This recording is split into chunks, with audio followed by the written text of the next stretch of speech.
শুভ সময়।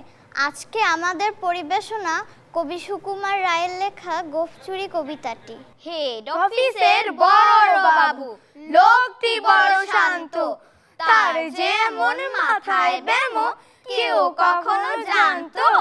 দিব্যি ছিলেন খোশ মেজাজে, চেয়ারখানি চেপে একলা বসে ঝিমঝিমিয়ে হঠাৎ গেলেন খেপে।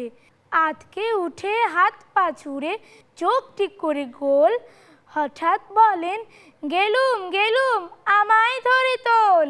তাই শুনে কেউ বদ্যি ডাকে, কেউ বা হাঁকে পুলিশ, কেউ বা বলে কামড়ে দেবে সাবধানেতে তুলিস। ব্যস্ত সবাই এদিক ওদিক করছে ঘোরাঘুরি। বাবু হাঁকেন, ওরে আমার গোঁফ গিয়েছে চুরি। গোঁফ হারানো আজব কথা, তাও কি হয় সত্যি?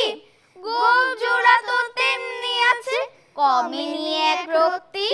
সবাই তারে বুঝিয়ে বলে, সামনে ধরে আয়না, মোটেও গোঁফ হয়নি চুরি, কখনো তা হয় না।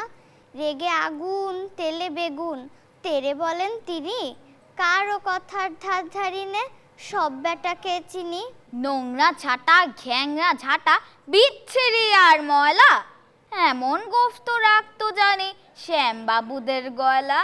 এগোপ যদি আমার বলিস, করব তোদের জবাই।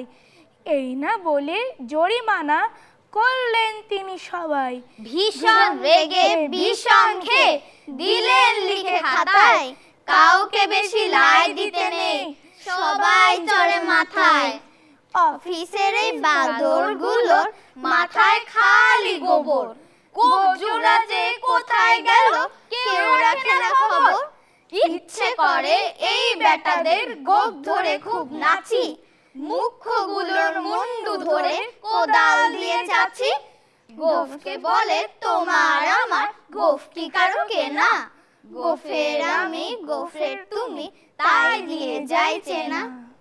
ধন্যবাদ।